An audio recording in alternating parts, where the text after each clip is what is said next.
right. Hey, everyone, and welcome to another Learning Tech Talks, where we are continually exploring the landscape of all things learning. Today, I am joined by Matt Burr from Nomadic, and we are going to be demystifying the Academy. I think that's going to be one of the areas we're going to go. We're also going to dig into how to stay ahead of the machines as it relates to our thing and the opportunities that creates. Matt, I'm looking forward to this. If our spirited discussion backstage is any indication of what's to come, I think our audience is in for a real treat today. Mm-hmm. Things might get a little wild, but yeah, totally.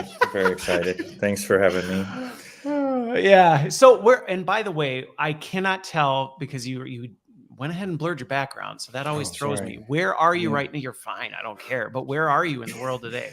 I am in my office in Kingston, New York. So that's in upstate New York, about an hour and a half north of New York City. That's where I am. Nomadic we're true to our name. We're spread around the world. We have folks in. Was London, that intentional? Paris. I'm always curious the backstory on the name. So Tim Sarche, who's my co-founder, when we started Nomadic, it was about 10 years ago, I was here and he was in China. And we had lived and worked together in China for many years. He was still there. I was here. So we were like deeply remote first. I bet I was going to say, those had to be great meetings trying to coordinate that for a while. Yeah, it was like you did morning and evenings, it's 12 hours. So you would like work in the morning together and be like, here's what you're supposed to do today. And then like go check in the evening. It's the next person's, it's his morning, my evening. Like, what did you get done today? And what am I going to do today? And then you check in. Yeah. So there was a certain rhythm to that worked. And then he eventually moved back to the UK and our tech team is in the UK. So from the very beginning, back when it was harder, we were very remote and have stayed that way all along. So, yeah. So the name is fitting. There you go. The name is fitting. All right. This works. Well, so let's jump right into it on this one with the Academy piece, because I did in some of the posts leading up to it talk about this concept of an Academy, which I shared with you backstage. When this first hit, again, I had a bit of a eye roll moment where I went, here we go. Like so many things in our industry, we're going to come up with a new term. And the old is going to be the new, but we aren't really going to do the work to change it. So, was this, and it was just the idea that this is just going to become a rebranding of corporate universities. Yeah. I've been pleased to see that a lot of the folks who are leaning into this, that's not what they're doing. Is that happening? Yes, it's happening, but it's just going to always happen. But there is more to this idea of an academy. And I do want to unpack that a little bit first, because I think that's going to set the stage for where we're going with the conversation. So in your mind, when you tell people, hey, we really, try and help focus, or we're driving this kind of academy mindset, what does that mean? Yeah.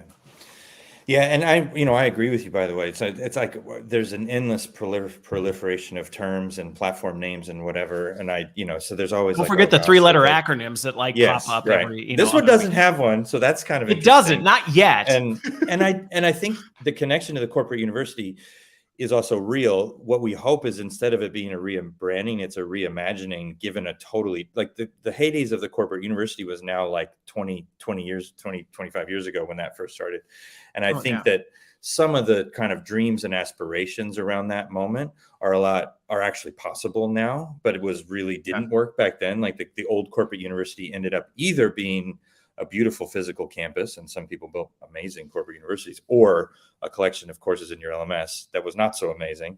So, yeah. Well, so and going back to that, coming from like GE days, I think most people in our industry know Crotonville, which the folks over there, we had our issues back and forth, because again, I think in some ways there was some real beauty and respect that I had for, you built an amazing physical environment with some really powerful things that created powerful learning experiences.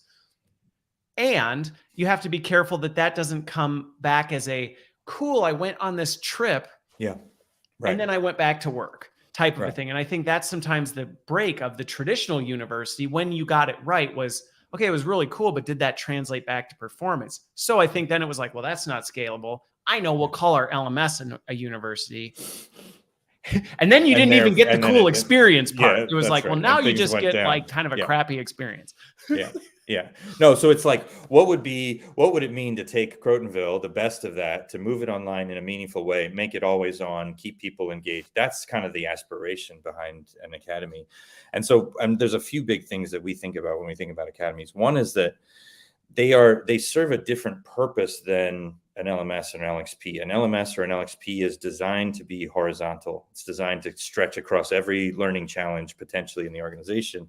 An academy is built to be more vertical. It's for a particular group or an audience, a defined audience in your organization. So we build things like the Anheuser-Busch Marketing Academy, which is for marketers, or a leadership academy, but that's for a specific, you've come in there as a leader, right? Targeted purpose. Yeah. So and that is really important, because at the end of the day, an academy lives or dies based on not the content you're delivering, but the community that you're building around it. And we know that communities build around commonality of interest, commonality of problem, people who are facing the same problem and want to talk about it, commonality of experience, right? So to build a community of practice, or to build an ongoing learning community, you need definition, you need boundaries. So an academy actually is a way of creating healthy boundaries to say, when you come into this place, this is who you expect to find here. These are the kind of learning experiences you can expect to have. And this is why it's worth your investment in time over many years. And what that allows is an academy becomes, it's a brand. It becomes an identity that becomes a part of people's lives in a way that's different from a lot of other learning technologies. We were joking before backstage that very few learners, at least, like fall in love with their LMS, right? It's just highly unusual. I don't know what organizations you've been working with, but everywhere I go, that's like the tab that is open on everyone's. And they have LMS love clubs and book clubs to just they discuss. do. I know coffee cups and swag. The swag store is just sold out all the time. Yeah. Okay. So I'm with the wrong people, but anyway, just saying, but I don't know. But this does happen with academies. Like they become, so, and that can be inside or outside organizations. They become an important part of people's lives in a meaningful way. They learn things that change their perspective. They meet people that change their career, and they start to associate that with that brand and with that feeling, and it builds over time. So, and that's why, ultimately why we kind of learn to embrace academy was this sense of it building of an institution that lasts over time, right? As opposed to a lot of stuff early on, we would run a great program or a great course, and it was kind of like, okay, what happens next? Yeah, we'd have to re-engage and start over every time, versus building equity. Where the academy in many ways comes to life. It becomes part of the lifeblood of that, which that's where, again, going back to what you said, I've seen when it's done right, they are extremely powerful. And I think one of the things you hit on, which is where sometimes the corporate you misses it, is it's not everything to everyone. Right. And I think sometimes that's where it goes south when you're like, well, let's make an academy for all. Mm-hmm. It's like, well, but when you make it for everyone, it's not really for anyone. And so then it becomes something that's not really adding a whole lot of value to anyone as a result, versus saying, well, no, we're going to have this directly. And again, I've heard them called different, that boot camps, sprints, experience. Again, you can call other words if words offend you. But I think the point is, when you really are targeted on this segment of the population that is trying to get better at accomplishing this, let's bring them together. And like you said, in a community, drive them through a development experience. Yes. That's powerful. And then again, it's always evolving, and it's alive in many regards, because it's not a static stack of, here are the 8 videos you need to watch. Right. And then, you're whatever, right? Yeah, no. And when you go, so when you start thinking, as professional topics, right? Like the Josh Burson Academy, which we worked on for many years and built with Josh, what we discovered there is there's literally an endless amount of change and discussion and need for learning around the future of HR. It never ends. You don't take your 4 SHRM courses and now you're just an HR person and that's it. Nobody thinks that or wants that. Everyone knows that. And so an academy becomes, it kind of attracts new problems as well too, like in the field. So it's like, okay, well, now we've learned how to do this basic level of HR education, but we have these new problems, and now it was the talent How are pool, we and now it's, addressing yeah, exactly. the impact of generative AI on our organization, or what are we Yes. doing about Yeah. environmental sustainability, and how are we Yeah. thinking about that as we look towards a zero carbon emission type thing? And you're like, I don't know, I guess we haven't thought of that, and that's not in our old learning path. So what do Yes. we do? And Yeah, the Academy totally. helps solve for that. Yeah, that's right. That's right. And it also creates, I mean, the other interesting thing, and increasingly so, is that an academy that's grounded in social, good, real community and meaningful, scalable social behavior creates extraordinary types of data, an amount of data that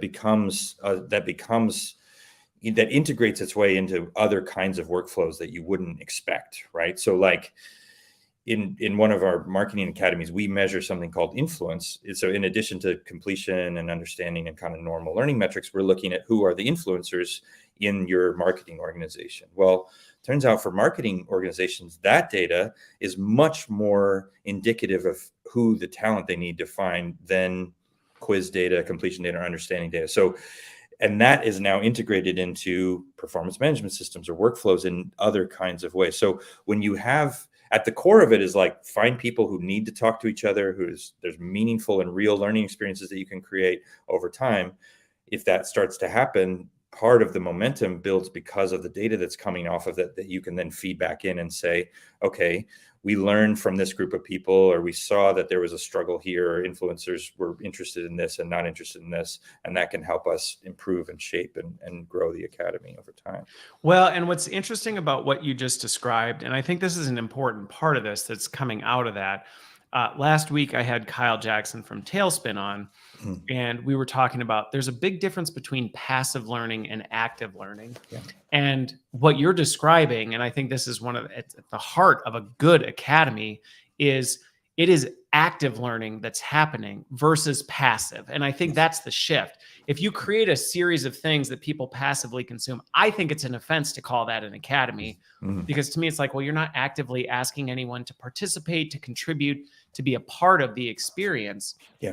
A good academy is actually inviting you into that and making you a part of it. And you are just as much a contributor to what's going on as a consumer of it. And to your point, that creates really valuable, meaningful data on who are really the people in your organization and what is the profile of someone who is going to be that talent that can drive your organization forward.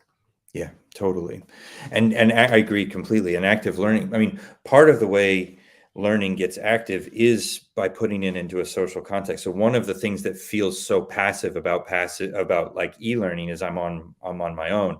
And a good academy, you have like different levels of that. So that's why we use we do believe in cohorts, private cohorts, closed groups. So you can have some social dynamic, but you're also not totally exposed. You're not going viral. You have a kind of safer space where you can interact. But then also there's some bigger public forums where maybe you are going to get wider recognition, or a comment could go viral, but those different. And like, you at least are tipped off that, hey, this is going to happen. So you have a choice in participating. Yes, exactly. But in the cohort side, part of the way you use the cohort to create a more active sense is like the same reason why, if you're in a regular classroom as a kid and the teacher calls on you and you raise your hand, or you don't raise your hand and you have to say something, the sense of your peers listening to you makes you want to say something better.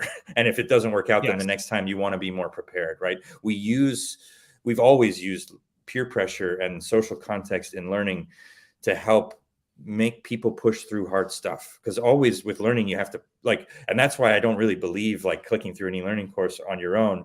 You never get uncomfortable. You never get like, oh man, I'm going to have to stand up and say something about this thing that I just learned a couple of days ago. I'm not feeling comfortable about it. Like I'm going to stumble, right? It doesn't push you outside your zone of proximal development. I mean, if we want to get nerdy on it, right? It's not pushing you outside of that. It's like, well, I can stay right here and not really challenge myself at all. And I will still achieve the same outcome, which we know just from human behavior in general does not drive the best results. Yeah, totally. And this is especially true in topics that are fuzzier, right? Like leadership talk, right? So it's like, you could probably imagine like a decent and we've seen this, right? Like where you learn Well, to code just if we're between you and talking a about, computer. learn to code, or I'm even thinking like how to assemble. I mean, people can follow instructions to build IKEA furniture. Maybe not Yes, well. absolutely. Maybe IKEA is a bad example. But, you can put something together without a cohort of people because really when you think about it, you're like, well, we're just getting together and I just need to go step, step, step, step, step. But in things that are knowledge driven, that are human, that are much more squishy, it's like, well, there's not really a nice e-learning that I can run you through that just says, go do this, then go do this, then go do that. There's much more of a behavior skill gap that has to be addressed. Yeah.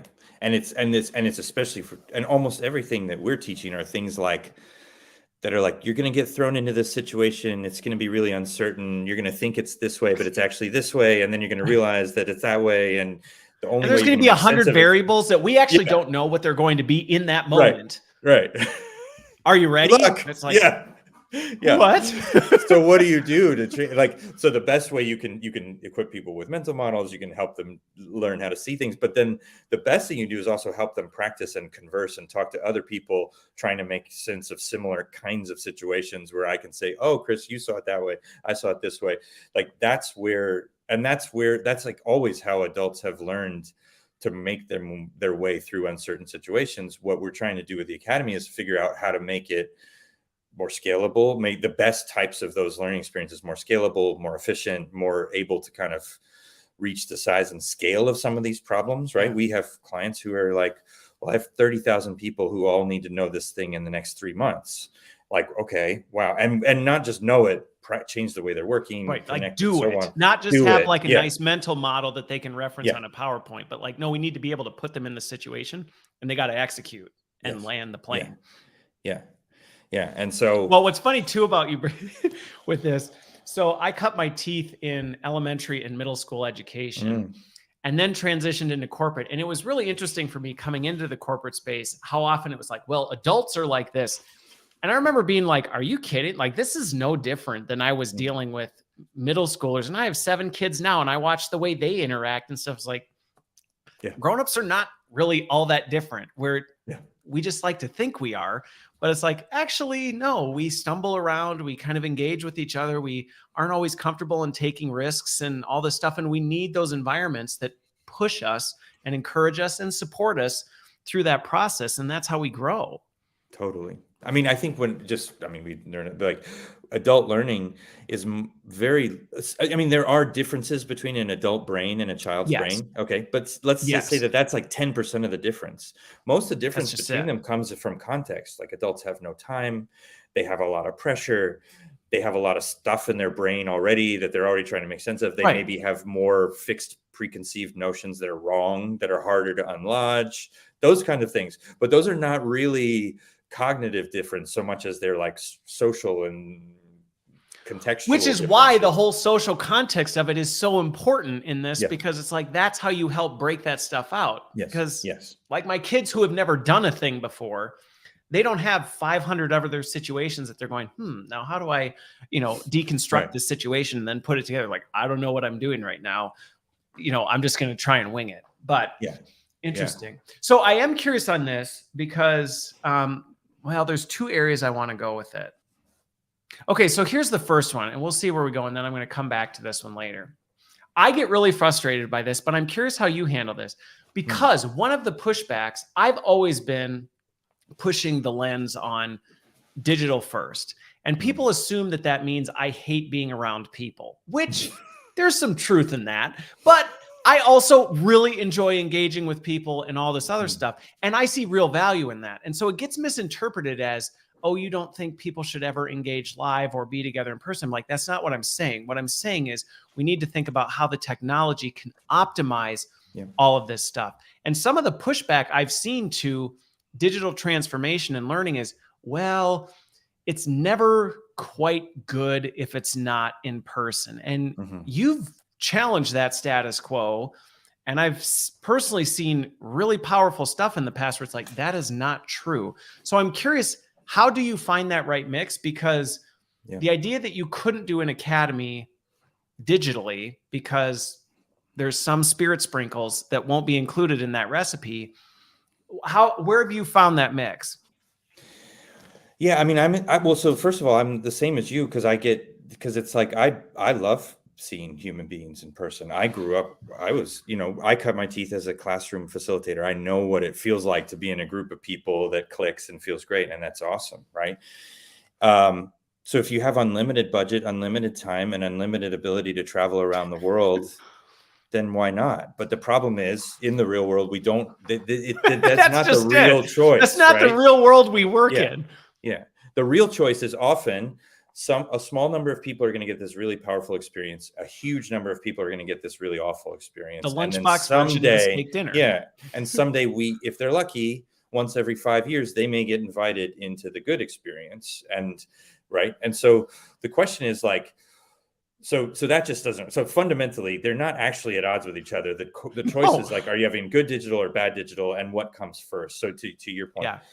the other thing what we've found is that like when you get this working well, it has all kinds of other knock-on interesting effects that you could not achieve in person, right? So one, we work with a lot of large global clients who are figuring out ways to connect people and share knowledge and conversation that literally would be impossible, right? These are Yes. 100,000 person plus companies with operations in over 100 countries. They're never getting together. They're never like none of that's happening in person, but we're figuring out ways to make that happen. So it's kind of like, to me, that's kind of like, well, why would I need a car when I have a horse kind of a thing? Like they're two different. Well, no, that's not even a good example, but I know something exactly of what like, you're they're saying, kind though. of like I hear these yeah. arguments sometimes, and I'm like, why? I don't understand. I actually struggled. I'm like, I don't understand why we're having these arguments, because I'm not arguing against one or the other. I'm simply saying, let's work in the real world that we live in, and how do we make what we're trying to accomplish the best it can be and accessible to as many people as possible. And Natalia, just on this one, I love your comment on this, and this is what my experience has been time over time, is if you're doing this right, this community starts to, and it goes back to what you were saying, the community starts to build on itself, and they find ways to go, this was really powerful. Hey, you're in the same location as I am. We should get together and do a thing. Hey, you're also over here. I'm traveling to this site. Why don't we grab lunch while it almost starts to build this cohesive glue in between the relationships that is required, that people then start to kind of pick this stuff up on their own, and they're not sitting back waiting and going, boy, I really wish 5 years from now when Christopher comes, then we'll hang out. It's like, well, why are you waiting for that? I've always struggled with the debate between the two. Yeah, totally. And the other thing is that, I mean, even just for the in-person, right? We still spend way too much time in person delivering content, right? So it's like, I've flown everyone to wherever, Las Vegas. Now I'm sitting them in the room, and I'm going to put someone up there, and they're going to speak in front of a PowerPoint slide. And then maybe which is the absolute worst mechanism for delivery. I mean, when you really think about the suite of tools in front of us, there are so many better ways to say, if I'm going to give you information, I can give that to you in a personalized, flexible way that you can consume however you want. And then let's maximize when we are together, whether it's in person or live, virtual. And let's use that time for the things that we can't do through a podcast.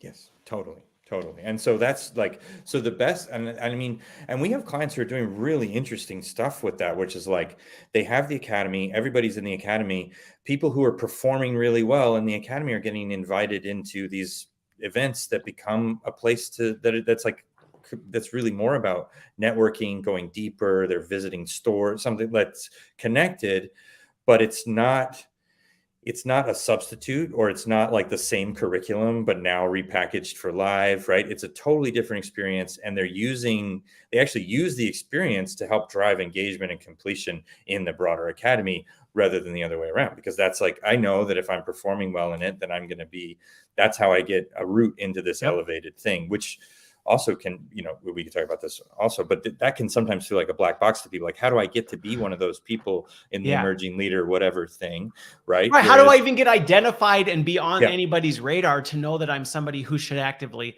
participate in this stuff? Yeah. What's funny is you brought something else up as you were talking about it. And Robert, by the way, thanks for your comment, because this ties well to this, in that sometimes the arguments I see, and this is, again, it just makes my head hurt sometimes when it's like, well, we can't do this because of all these things. And it operates off the assumption that this stuff is already happening. So, oh, well, we can't do it digitally because then we won't be able to do all this stuff that we want to do. And it's like, but is that happening today? Because if it's not, you're arguing against an opportunity to do something that isn't in existence today. And to Robert's point, this is the kind of stuff where you start saying, these people weren't connecting before. We're creating an opportunity for them to connect in meaningful ways and build cohesive relationships that, no, it's not a replacement for things, but it's creating more opportunity for consistent interaction with purpose, which is at the core of relationships anyway. And then instead of saying, how do we force fit networking into learning, then they let the networking stand on its own type of a thing. It doesn't have to be all in one. Totally. Well, and the other thing I think is when you do social learning well over time, the networking it's part of it naturally. It happens naturally, but you don't have to force it. You don't have to say like, now's the network. Because like, I feel very uncomfortable if I'm like, now's your networking time. And it's like, we all have our name tags and I'm like, and that's the really awkward, like, okay, everybody go around and say 5 things to this person. You're like, oh gosh, I don't want to do this. But if I've seen somebody's comment, they wrote something in a learning experience, and I've seen them write something that's like, wow, that really resonates with me. That's so similar. I'm going to send them a quick message. And that's the other thing I think we should remember is like in the whole rest of our lives, we're doing this kind of connecting with people all the time, right? It's all we do. We message each other. We like things on Facebook. We retweet things. We like things on Instagram. Like we send signals to our network through these social kinds of interactions all the time, right? Like liking someone's Instagram post is a very simple but meaningful way to say, I see you, I connected with you, right? And those things build up over time. We can bring so that behavior is very normal in everyday life. And you can use that kind of behavior to build more learning kind of experiences and networks that are in a more explicitly type of learning type of context. Well, and if anything, my experience with this has been when you do this, and I'll connect this to something, it actually builds a richer experience. When the pandemic hit and everyone suddenly got thrust into the virtual world, which a lot of people were really uncomfortable with, going back to this false assumption, there was this false assumption that we have really good quality relationships. I work well with my team and da-da-da. And then all of a sudden they weren't together. And then it was, oh, see, it's bad now. And it's like, no, it was actually bad before. You just didn't see it because proximity was a mask for the fact that you had really crappy relationships and working, stuff anyway. You didn't know anything about these people, but now you're faced with that. And I think that's something that what we're talking about here, you're creating those opportunities to see and understand the people that you're interacting with, which naturally builds this desire and this sense of, well, how do we sustain this? Because now I know more about you. Now I know who you are. I know the things that we're connected on. I actually want to foster that more than if, like we said, going back to a traditional thing, we fly in for 2 days, we pat each other on the back, we go, that was so great. And then I go back to my life and I never talk to you again. Yeah. It's probably not sustainable. Right. And it's also like the world changes too fast for that, right? So it's like, okay, if I'm a member of an academy and it's a community of people that I trust and I know that and it's like, now I'm trying to figure out generative AI. I can't wait, or, ChatGPT, like I can't wait a year for an in-person thing. Like I need that now. And I need my people and I need a process. Like there needs to be a place where I can go and learn about that, talk about that, connect with people about that, help to figure that out. Because that's the other thing that an academy allows you to do is the speed. That's just it. The speed and agility of it. Yeah. And it's like, it gets so much, the difference is, and again, it is maybe car versus horse and buggy in a way over time. Like it's a dramatically different, it opens up all kinds of other opportunities to be that fast so that you can, and it changes the way we have to plan things. It changes our workflows. It changes the way we need to think about timelines and how much, like how quickly, and it also changes the way we, as L&D teams, we need to think about skill sets on our teams and organizational models and so on, so that you can Agreed. respond in real time or close to real time to these things as they come, because they're just going to keep coming, right? I mean, I think, yeah. And we'll talk about AI, but AI is also like, yeah. Yeah. Well, and I want to tie to this on the skills piece, but before I do, going back to this, I think there was this pendulum swing that happened where, again, scalability almost took too much emphasis in the iron triangle, where it was like, wow, digital content is so scalable. We can make it once and push it out to everyone.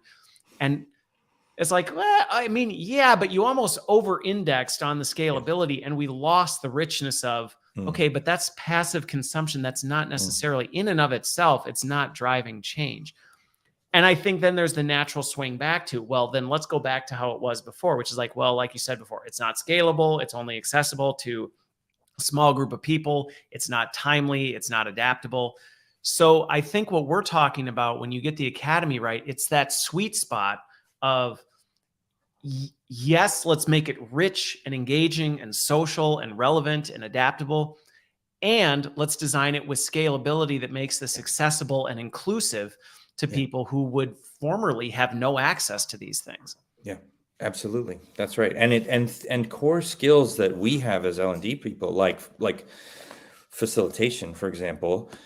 Facilitation is a very important skill still in that in between world, but it's very different, because your job as the facilitator moves from being the one at the center of the conversation, moving things around, to the designer of a conversation that you're not going to be a part of, because it's going to scale without you.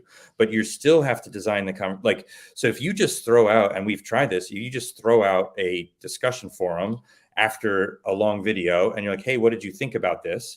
The conversation is going to be zero. It's going to be nothing. Yeah, it's a ghost town. You have to design that conversation, and and we find, a great teacher. Actually, we find, people with elementary school teaching experience are really good at this, which is like, what is the kind of pacing that you want people to move through? What are the kinds of things they should share first, think about second, third, and pace that in such a way that it will create a dynamic conversation.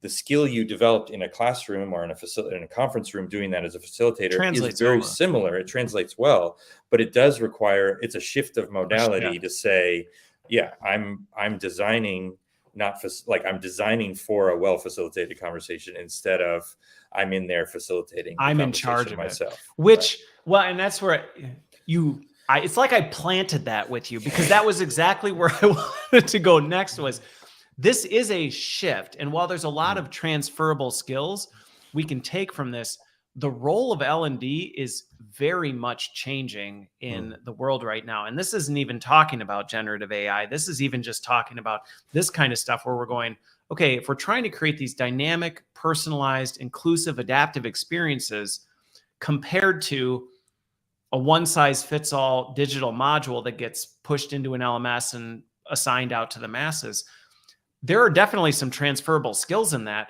but it is a different application of that. So I am curious what some of those biggest ones you see for folks who are making this transition, because I've been through this and it's not always an easy jump for people. There's a lot of personal identity that people have tied to the way we were doing things before. And when you start to try and pull that apart and go, your skills matter, but you need to tweak them. Yeah. It's not always really an easy shift. No, and it's scary. And it's also like, anytime, I mean, there's a natural thing where there was a certain amount of time it took to make a SCORM-based e-learning program, right?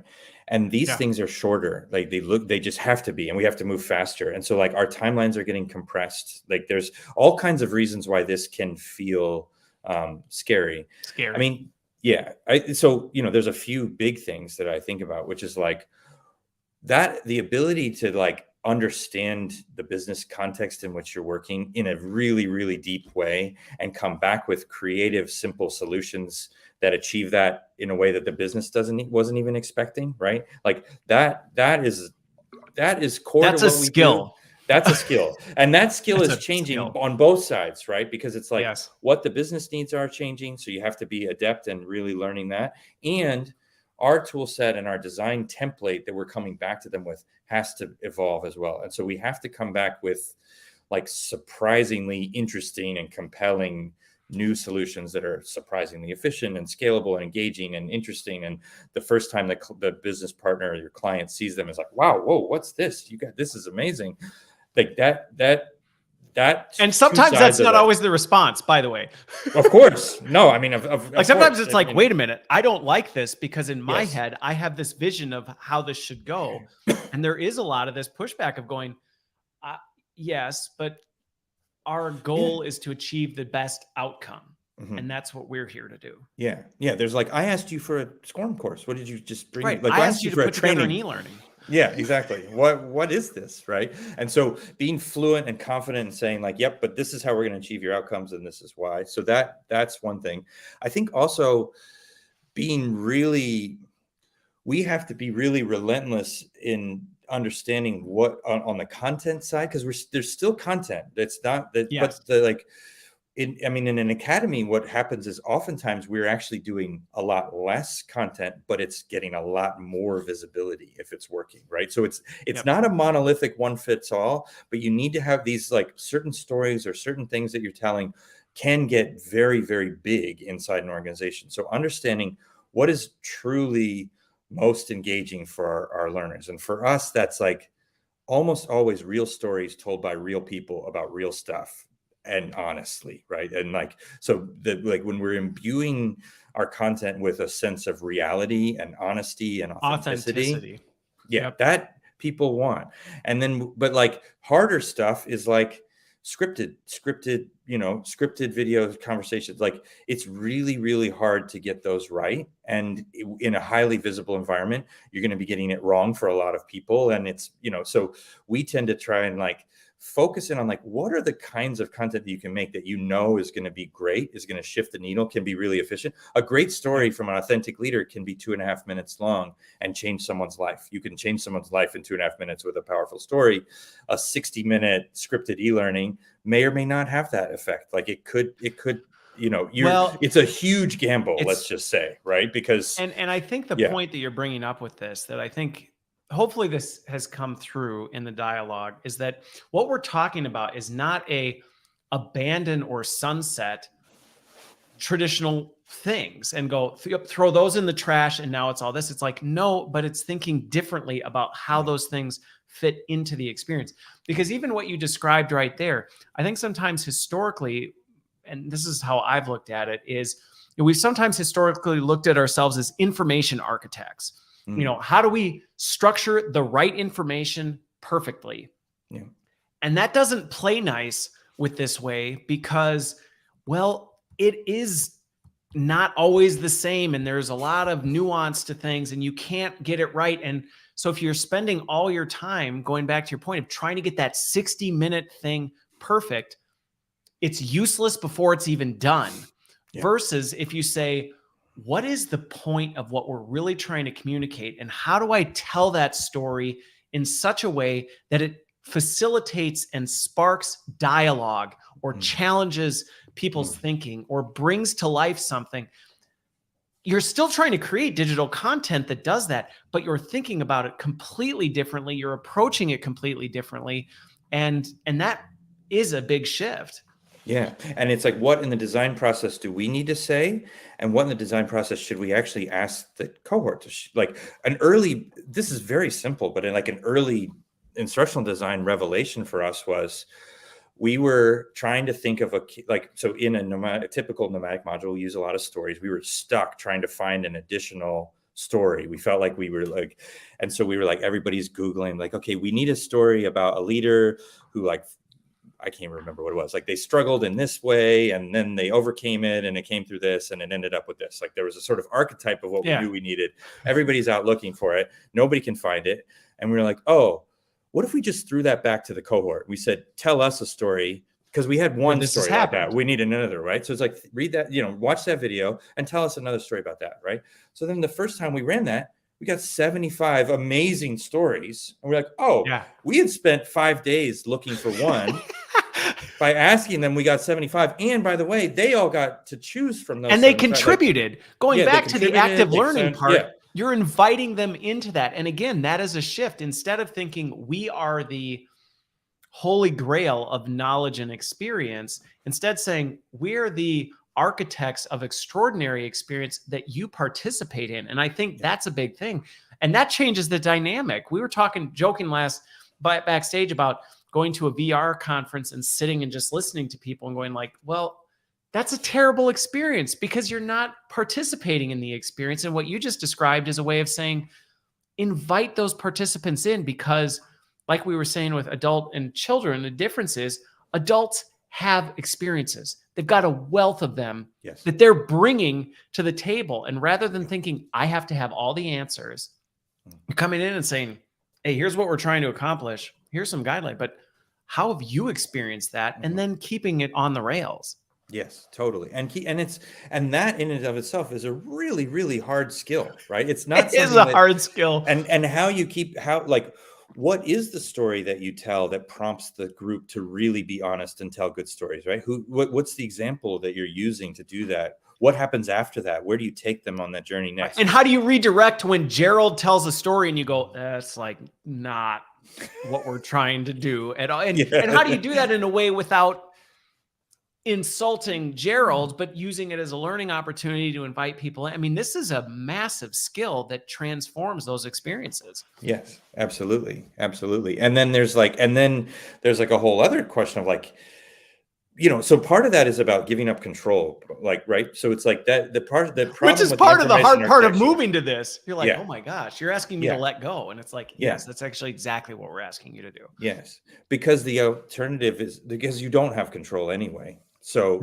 it's like the illusion of control versus letting go of so controlling the things that you can't, whatever, control the things you can't, whatever, let go of the things you don't, and then learn from it. So that's the other thing is like, you're going to get it wrong. You're going to be like, okay, I thought this was a great discussion question and it was terrible. Everyone just came in and wrote yes. Totally bombed. Right? Or totally bombed. What was it about that didn't work? Was it the question? Was it what happened right before that? So you're having to kind of like, for us, we're often examine an entire learning design through the lens of the conversations it's prompting. Even if the conversation is at the end of a bunch of different content, we'll say, okay, if that conversation was a dud, where was the problem? Like in what part of it could be the question, it could be the content that came before that, it could be the framing of it, it could be the whole academy. It could be like, oh, they were in a marketing academy, but we were teaching them something that they didn't care about. And it didn't fit with the brand, right? Because that's not in any way, shape, or form any of the priorities that our marketing organization. Usually it's not that far.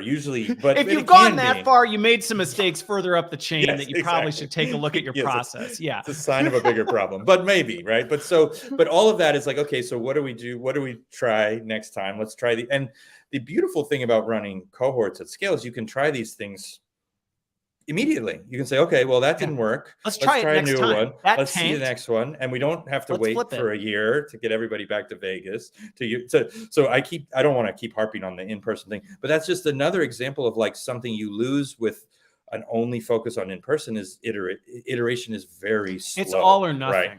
Yeah, I know. And it's all or nothing. Maybe next year's event will be better. Maybe not. Right. But with this, it's like, okay, we ran cohort A last week. Now we have cohort B starting this week. Like, let's see what we could do better week to week or month to month to continually improve and make sure these things are working. And the community benefits from that because those learnings in cohort B can translate back to cohort A because you're like, well, let's shift and pivot with this group because we learned this over here that we can then apply and continue enhancing the experience. It does make for a much more organic, adaptive journey. Yeah. And like part of our job as learning folks is to make sure that that's happening on that there's a constant fresh perspective coming in, that we're making sure that we're on like all of those things. That's really, really, really hard. And it's getting harder. But it's also very, we were talking about this backstage. These are very human skills, right? These are not great machine skills. Like convening human beings in a collaborative conversation environment that actually works and scales over time is something that human beings do best, right? You want humans in that process. Yeah. Well, we've seen what happens 200 words AI on how to be a good coach. Yeah, not right. We've seen what happens if you just let AI, like we were giving. I just think of the example of Gerald taking the class down a path. That's not where you want AI leaning in, because AI is going to let that train go off the tracks. I mean, just read the Twitter bot story and you can quickly see like, oh, yeah, it's not going to bring that back like a human can. And I think this is going back to this distinct, where do we really stand out? And there's some extraordinary opportunity for us to shine big time when we make these shifts. Yeah, totally. And also like it's like I went and talked to our CEO, and I got this story from him that was amazing, right?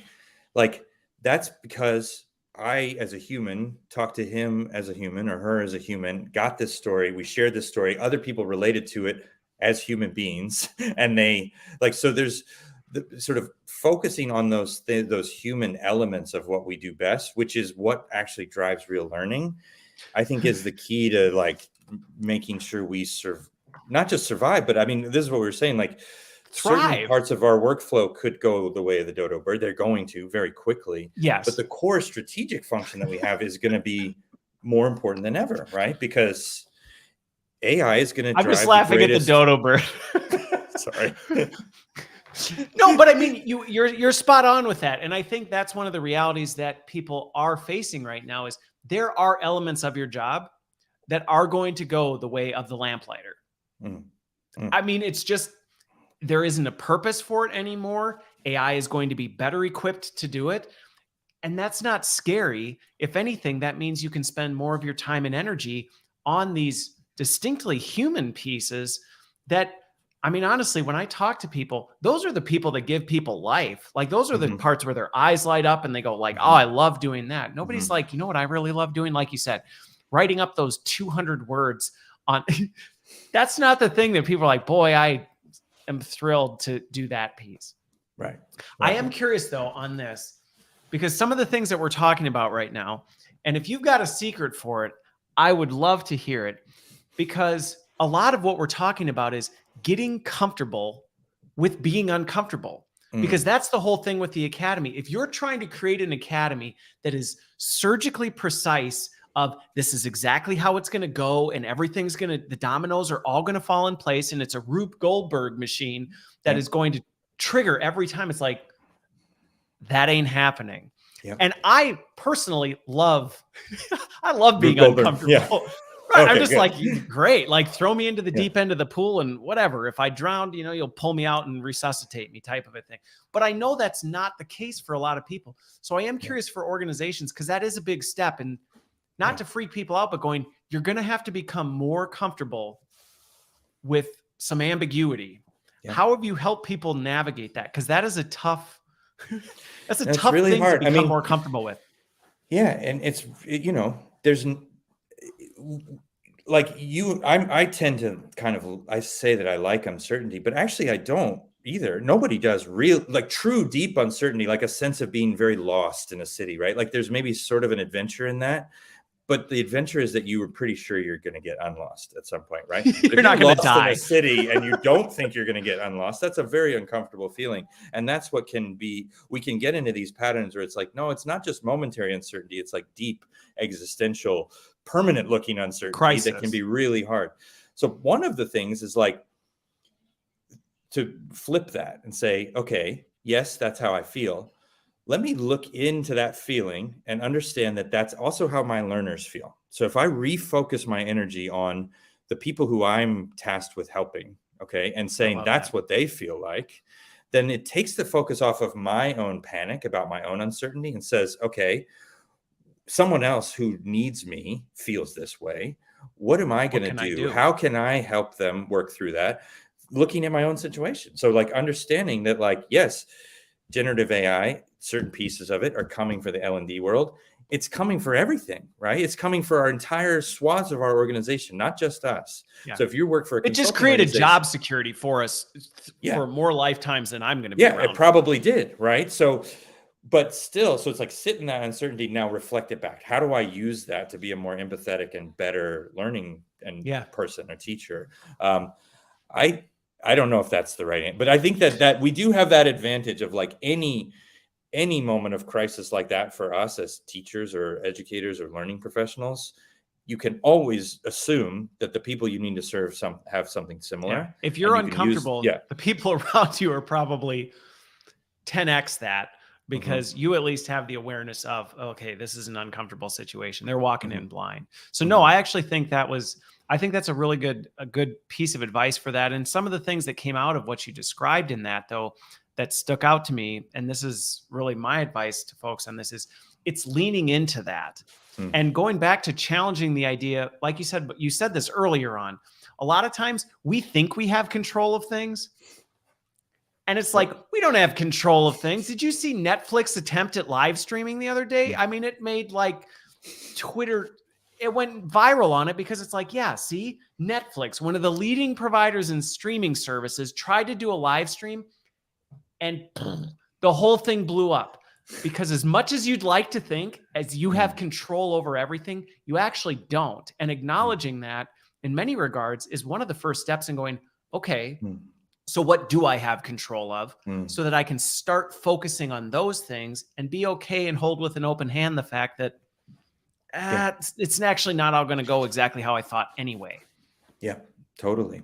And I mean, sometimes there are things we do have control over, but they're inconsequential, but we end up putting too much energy into them, or they're not inconsequential, but it's like, I'm going to spend 7 weeks looking at the SSO login process and 3 days looking at the content experience, whatever, I'm giving an example, but there, you can find that trap, right? Which is like, we gravitate towards the things where there is certainty.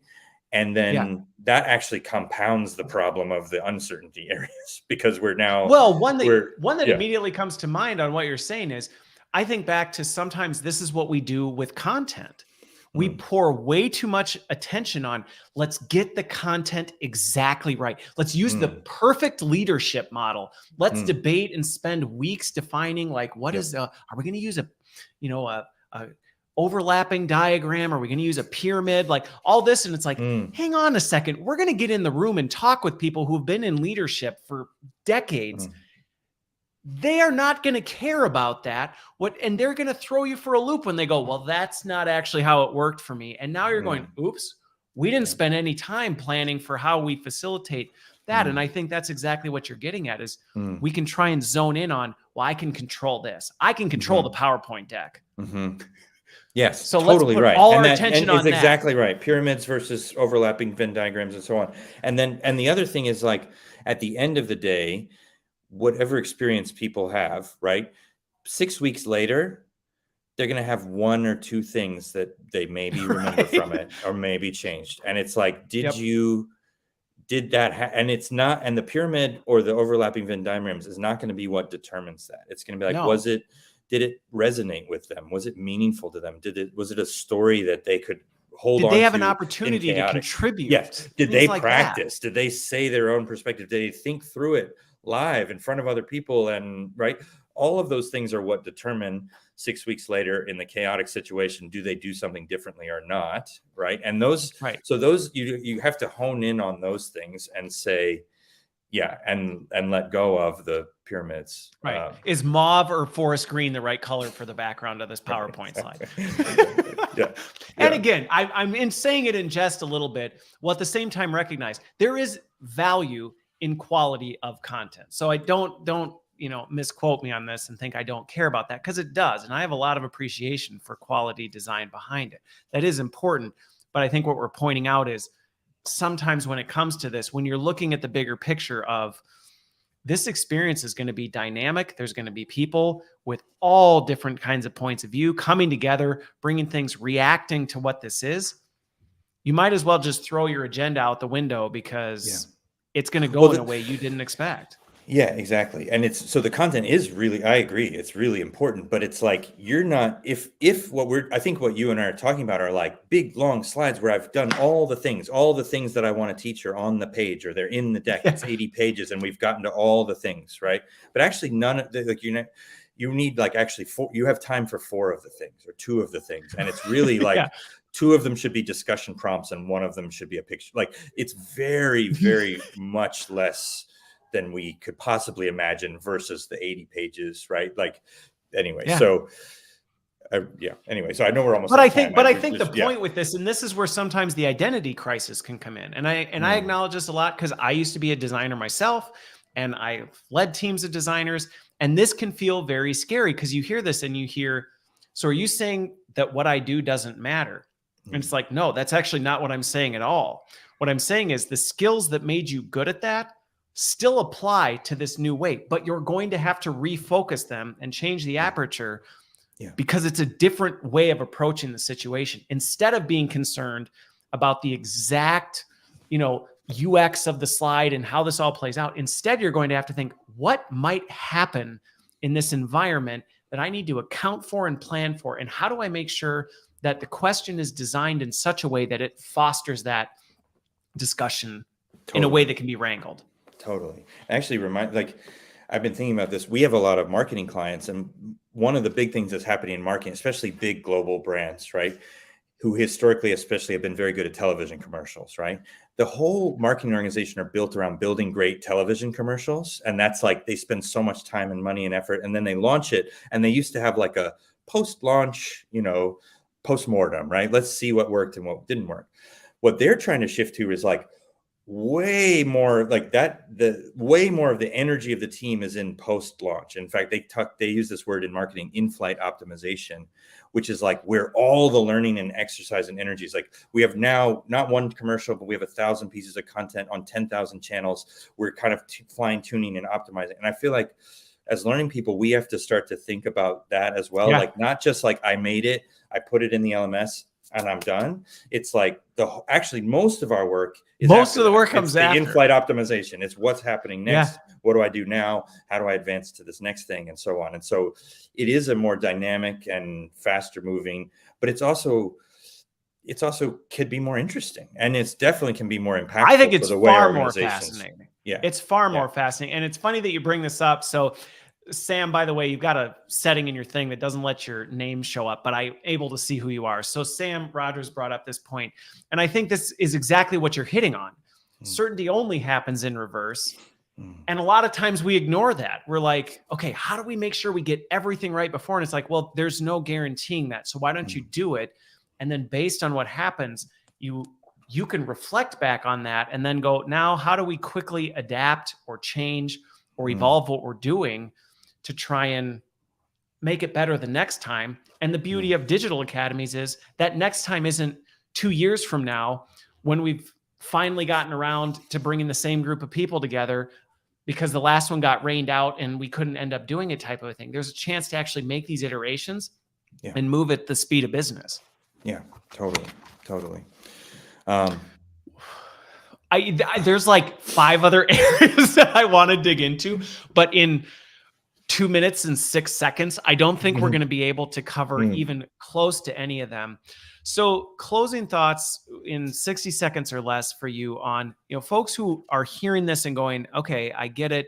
I think this is something that makes sense. Where do you recommend people start with it? Because I think sometimes that's almost one of the biggest challenges. Wow, what you just described, I don't know where to even. Different people are in different parts of the organization, but it's always good to start with a really tough, important business problem, right? So we're seeing a lot of happening in marketing right now, marketing education, because it's a really, really big problem it's a multi-billion-dollar problem of like, how do I shift the way my marketers think, right? And I need to do it collaboratively. So looking for the right business problem that's connected to that, where this type of learning can really shine quickly. And often that business problem involves a tough audience. Like, marketers are a tough audience for learning content. Yes, they are. They're very, very hard. So leaning into that and saying like, okay, but not trying to boil the ocean. And that may not be marketing. It may be sales. Like, it may be like, I think Natalia's on here. She launched a sales academy. Like, there are, but finding a real business problem that's defined with a defined audience that is hard, but that we know if we get this right will work, and that there's proof that it's working in other places can also help you kind of sort through. So if it's like, that's where I would say. No, so start with the problem. I love that. And I think for folks who may be, embarking on that journey, one of the things I can say from being around the block and getting my teeth kicked in a few times is being sure you're setting expectations based on what we just described, which is it is uncertain. you can make some solid predictions. You can say, I think this is how we're going to approach it. We've done the best in this. We've collaborated around this. Here's what we think we're going to do. But setting those expectations, it's like, but this is a learning experience in and of itself that isn't going to be thrown in an LMS and then set on repeat forever. This is going to be something we adapt and evolve along the way. And I think that helps because in my experience, business leaders expect that things are not going to go right all the time. And I think sometimes when we frame things as, and it's perfect, there is a little bit of an eye roll moment where they're like, oh, yeah, okay. Versus saying, this is what we think is going to happen, but we're going to learn and adapt as we go. I like it. But it's also, and it's stepping up to say, give me something big. I want to try it. Yeah, give me something big. Like we're in a moment where L&D needs to do that. We need to go say, yeah, give me something hard that makes an impact and let me try. Let me see what we can do. Well, perfect. Well, thank you so much, Matt, for joining me. I told you that once we got going, I probably could spend the better part of the afternoon on here, but I know we both got to go. So thank you so much. Thanks everybody for watching and listening. Hopefully you've taken something from this and can apply it today and actually take the step and take that big swoop that we just described now. So with that, Matt, thank you so much. Thanks everybody. We'll see you next week. Bye.